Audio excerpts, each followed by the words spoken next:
Good morning, children. This is your book, Hornbill. First poem. The title is A Photograph. I am going to explain this poem to you. This poem has been written by Shirley Tolson. Line by line, I'll read it and explain it to you. Yesterday, I completed the first chapter. The cardboard shows me how it was. Cardboard means एक photograph है, उसमें सारी बातें, सारी चीज, एक photograph जो है हमें सब कुछ बता देने के लिए काफ़ी है. The cardboard shows me how it was. Writer कह रही है कि कार्डबोर्ड से सारी चीज़ें साफ हैं.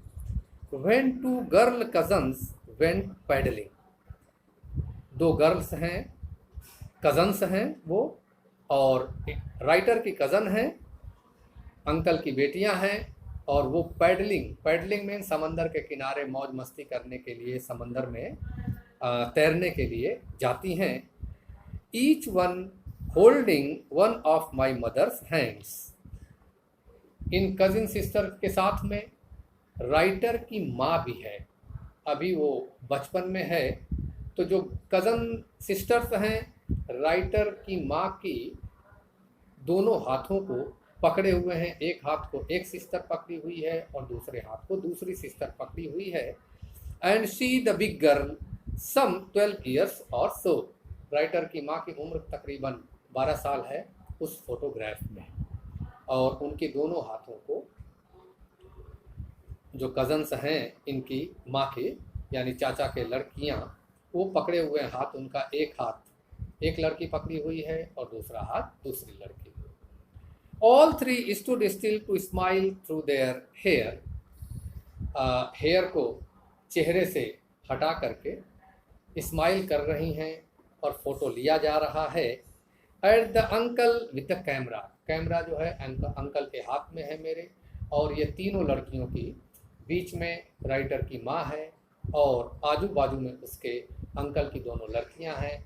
अपने चेहरे से अपने बाल को हटा रही हैं, स्माइल कर रही हैं, ताकि अच्छे तरीके से अंकल फोटोग्राफ ले सकें. A sweet face.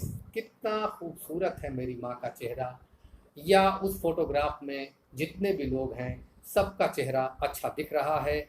My mother's. खास करके मेरी माँ का चेहरा बहुत ही खूबसूरत दिखाई दे रहा है. That was before I was born. उस वक्त राइटर की माँ की उम्र 12 साल थी.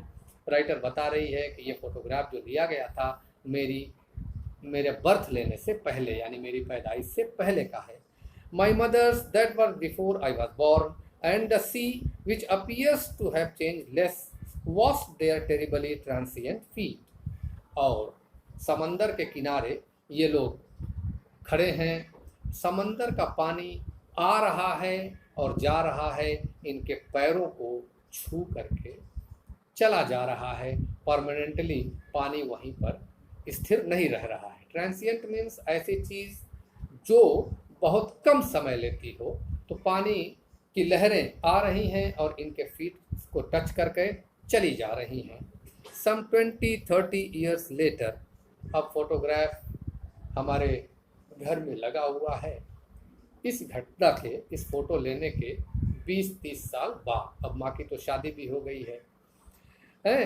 Years later, she would laugh at the snapshot. Shot कहते हैं फोटोग्राफ को. माँ जब भी देखती थी फोटोग्राफ तो हंस देती थी. See Betty and Dolly, she would say. कहा करती थी कि देखो मेरे साथ इस फोटोग्राफ में तुम्हारे अंकल की दोनों बेटियाँ, बेटी और डॉली हैं. And look how they dressed us for the beach. और देखो न, बीच पर जाने के लिए, समंदर के किनारे जाने के लिए किस तरीके का ड्रेस उन्होंने हमें पहनाया हुआ है. The C holiday was her past. अब ये सॉरी, समंदर के किनारे जो ये मौज मस्ती करने के लिए गए थे, ये तो माँ का मेरे पास्ट है, वक्त जो है बीत चला है. Mine is her laughter.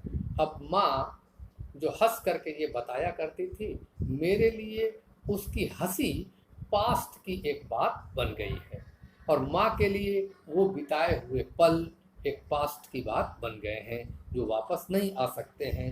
Both राई with the लेबर्ड is of loss, दोनों चीज़ें, माँ का वह वक्त चला गया है और मेरे लिए माँ की वो खुशी चली गई है क्योंकि माँ अब इस दुनिया में नहीं है।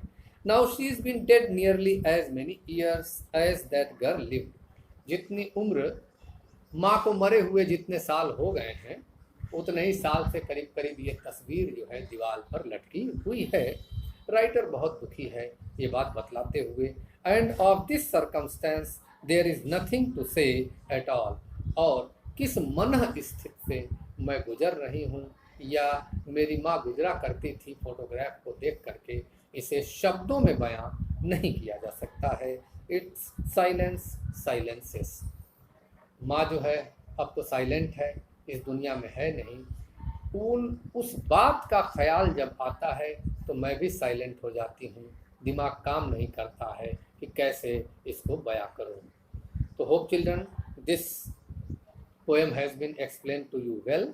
अब आप इसको तैयार कर लें। आगे अगला कल अब चैप्टर 2 स्टोरी रहेगी, we are not afraid to die if we can all be together. Thank you very much.